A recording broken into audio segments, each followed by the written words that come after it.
looking at the physics of unicycling. That's Sophie Unicycling. I'm sure many of you have ridden a normal bike before, but riding a unicycle is completely different.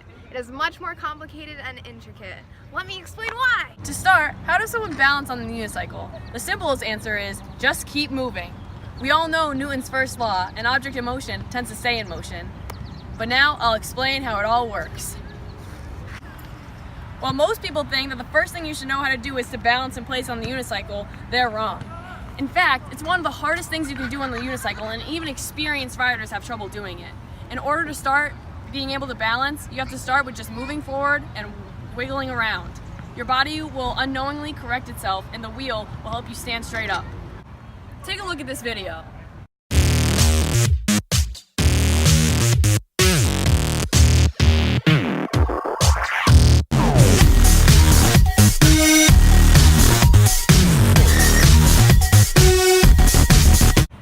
As you can see, the wheel stayed balanced all by itself the entire time it was rolling, but once it stopped, it fell down. It's the same idea on the unicycle. As long as you keep moving and keep your center of mass above the pivoting point, you'll be a great unicyclist.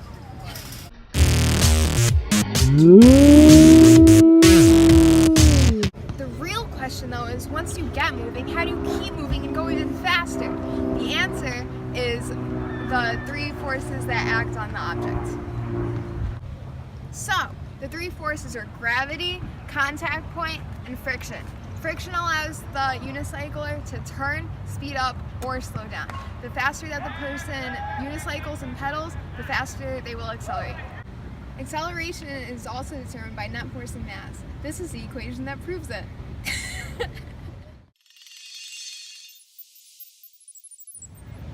Net force is gravity pushing down on the person while the person's trying to pull back up.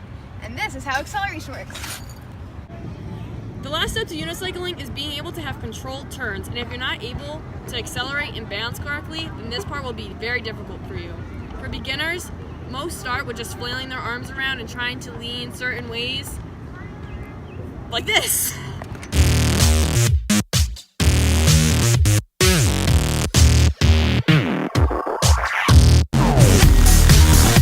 More experienced riders will use counter steering to help them steer.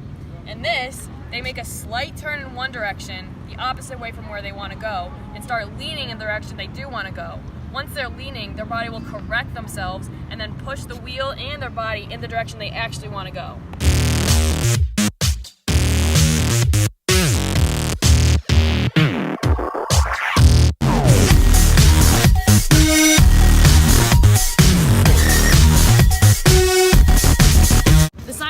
Steering is similar to cars on the racetrack. Cars are always leaning in when they're going on turns, so they're leaning in the way that they want to go, and their tires are kind of facing away from that direction. It's the same thing with the unicycle. Unicycling is a great way to get active and start pedaling.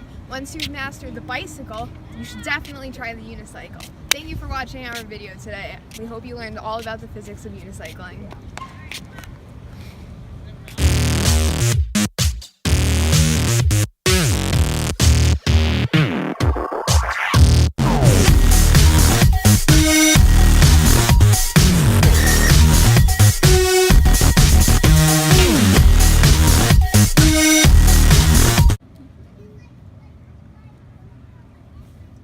Woo!